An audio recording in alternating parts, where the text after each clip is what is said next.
नमस्कार फ्रेंड्स, मेरा नाम है डॉक्टर जयवीर शाह और आपका स्वागत है learn pattern on YouTube channel पर। आज की इस वीडियो में हम बात करेंगे सेक्शन नंबर 76 से लेके सेक्शन नंबर 81 तक जो रिलेट्स कर रहे हैं इंडियन पेटेंट एजेंट एग्जामिनेशन के लिए। तो अगर आप इंडियन पेटेंट एजेंट एग्जामिनेशन के लिए प्रिपरेशन कर रहे हैं या फिर आप पेटेंट की नॉलेज लेना चाहते हैं तो आप सही जगह पर हैं। एक छोटी सी रिक्वेस्ट है, सब्सक्राइब का बटन दबा दीजिएगा। आपको वर्थ मिलेगा, ये मेरी गारंटी है। अगर आप कोई भी जगह पर आपको कंफ्यूजन है या फिर आप कोई डाउट क्लियर करना चाहते हैं तो कमेंट सेक्शन आपके लिए ही है। प्लीज कमेंट कीजिएगा। I am waiting for your comments. मैंने एमसीक्यू पे एक प्लेलिस्ट बना के रखी है, पेपर 2 पे एक प्लेलिस्ट बना के रखी है एंड पेटेंट एजेंट एग्जामिनेशन के सेक्शंस की थियरी के लिए एक प्लेलिस्ट बना के रखी है। प्लीज उसको चेकआउट कीजिएगा सब्सक्राइब करके, और इस वीडियो के एंड पे वो तीनों प्लेलिस्ट आपके सामने आ जाएगी।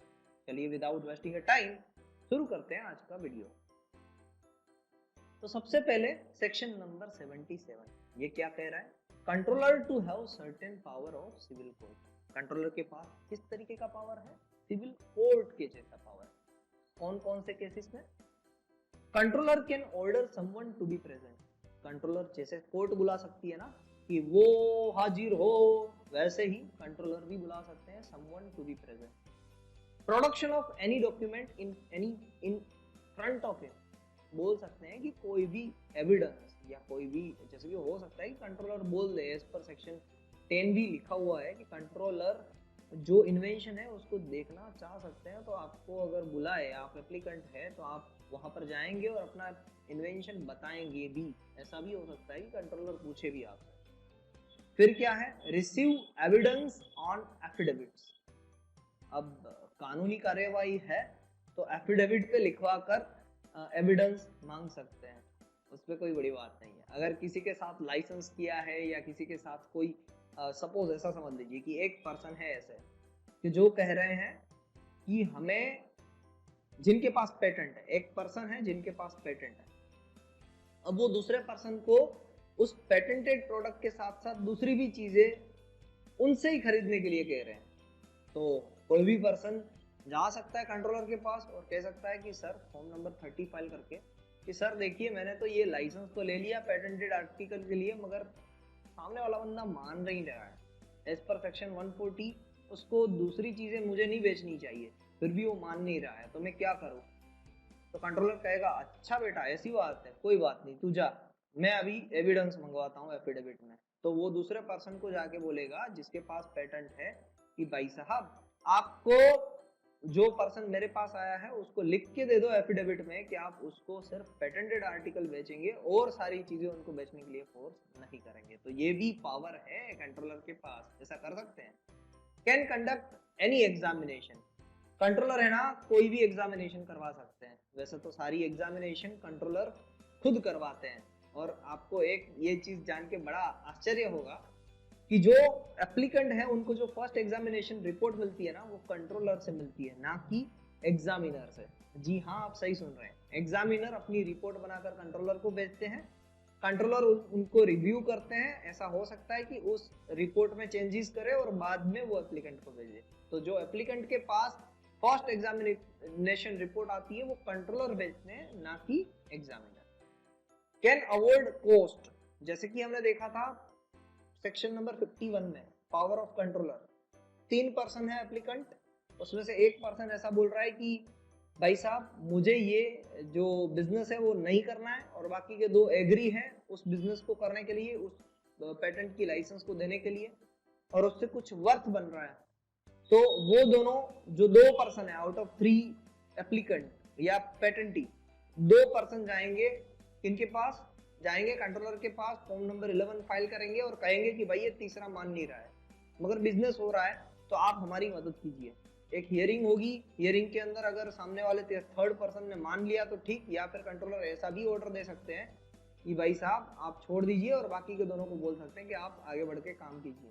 अब ऐसे ही केस में कहीं पर किसी पेटेंटी के साथ इनजस्टिस हुआ है, किसी और पर्सन ने यहाँ पर क्या किया है, यहाँ पर किसी और पर्सन ने इन्फ्रिंज किया है किसी की पेटेंट को, तो उस केस में कंट्रोलर लिख सकते हैं कि आपको इतनी पेनल्टी इनको देनी पड़ेगी। तो जो भी अवार्ड होगी कॉस्ट, वो कॉस्ट अवार्ड कर सकते हैं। review his own decision, rule number 130 from 24 in 1 month, extension with form 4। तो ये क्या है, रिव्यू हिज ओन डिसीजन।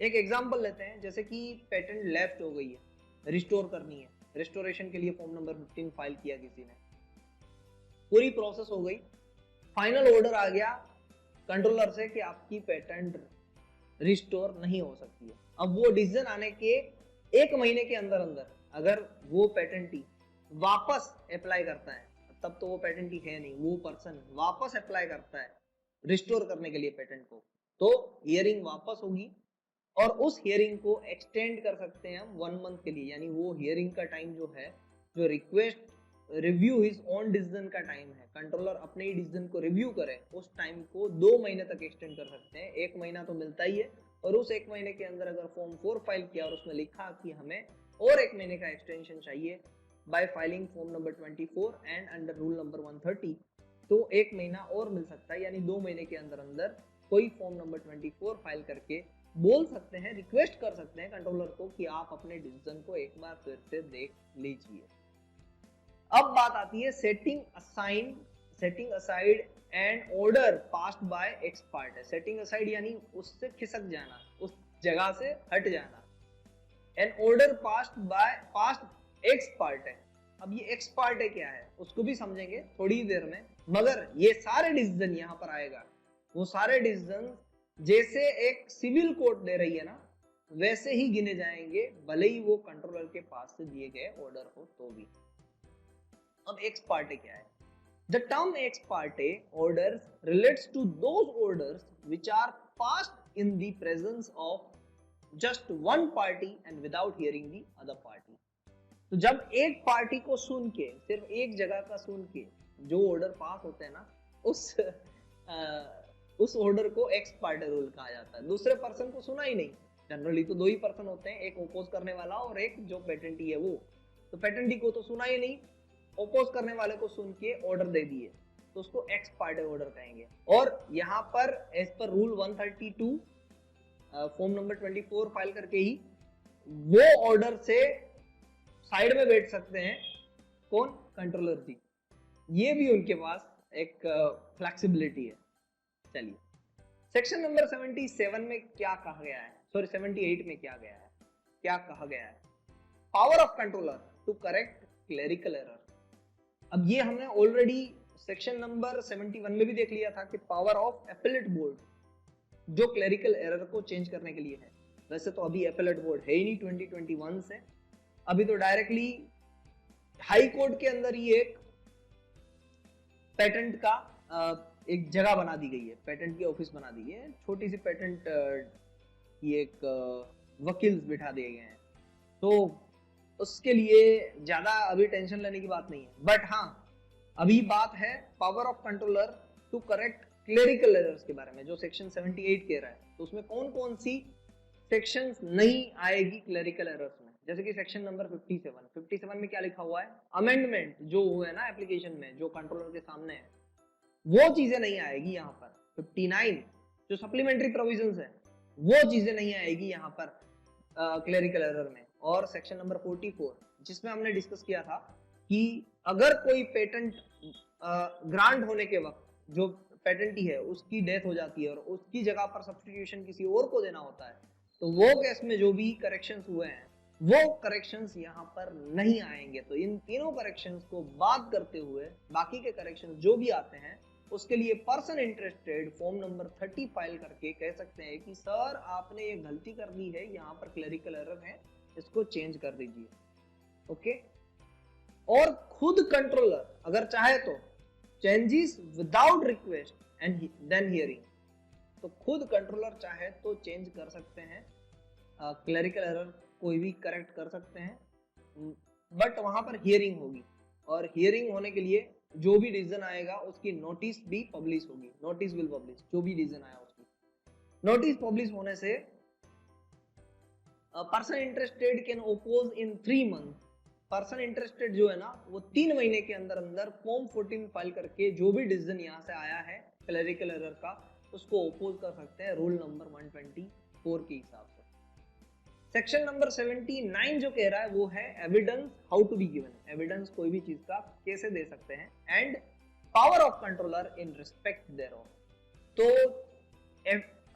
जो एविडेंस है किसी भी चीज का वो एफिडेविट से भी दिया जा सकता है या फिर ओरली सामने जाके कंट्रोलर के सामने कन्फेस कर लो तो वैसे भी दिया जा सकता है। एंड हाँ, कंट्रोलर के पास पावर है कि जो भी आपने कहा है या जो भी कोई पर्सन कह रहा है उनके सामने या फिर जो भी एफिडेविट मिली है उनको क्रॉस एग्जामिन कर सकते हैं वो। सेक्शन नंबर 80 क्या कहता है? सेक्शन नंबर 80 कहता है exercise of discretionary power bye controller. तो जो भी देखिए डिस्क्रिशनरी पावर जो दिया है ना कंट्रोलर ने कोई भी डिसीजन पे बात की है, कोई भी हियरिंग हो रही है, दोनों पार्टी को बुला के कोई भी बात कर रहे हैं, तो वहां पर दोनों पार्टीज को वो 10 दिन का टाइम देंगे। जो भी ऑर्डर आया वहां से 10 दिन के अंदर अंदर उनको हाजिर हो जाना चाहिए और वहां से सारी जो भी ऑर्डर दे रहे हैं कंट्रोलर उस पर अमल करना चाहिए। तो 10 दिन का टाइम दिया जाएगा, ये लिखा हुआ है सेक्शन नंबर 80 में। The request for such hearing to the controller at least 10 days in advance of the expiry of the time limit। और सेक्शन नंबर 81 क्या लिख रहा है? सेक्शन नंबर 81 लिख रहा है disposal by controller of application for extension of time. तो जो कंट्रोलर कोई भी डिसीजन ले रहे हैं ना उसमें एक्सटेंशन ऑफ टाइम के लिए, तो controller can extend time for doing any act without any notice. Controller किसी भी एक्ट को करने के लिए कोई भी टाइम एक्सटेंड कर सकते हैं विदाउट एनी फर्दर नोटिस। और हियरिंग द पार्टीज इंटरेस्टेड, किसी भी पार्टीज को बुलाकर पार्टीज इंटरेस्टेड जो है उनको हियरिंग के लिए भी ला सकते हैं, ये भी पावर है कंट्रोलर के पास। मगर यहाँ पर कोई भी पर्सन अगर किसी भी पार्टी को कंट्रोलर बुलाते हैं और उनसे कुछ सुनते हैं तो वहां पर कोई ओपोज नहीं कर सकता है। ये चीज लिखी है सेक्शन नंबर 81 में। आई होप कि आपको ये सारी चीजें समझ में आ रही होगी अच्छी तरीके से। इसके एमसीक्यूज भी कवर करेंगे और इसके लिए आपको लाइक करना है, वीडियो को शेयर करना है अपने व्हाट्सएप ग्रुप में ताकि काफी और लोग भी जुड़ सके इस चैनल के साथ, थोड़ा सा ग्रुप बड़ा हो जाए, मैं भी मोटिवेट रहूं और आपके लिए ऐसे ही वीडियोस लाता रहूं। Thank you very much and have a nice day.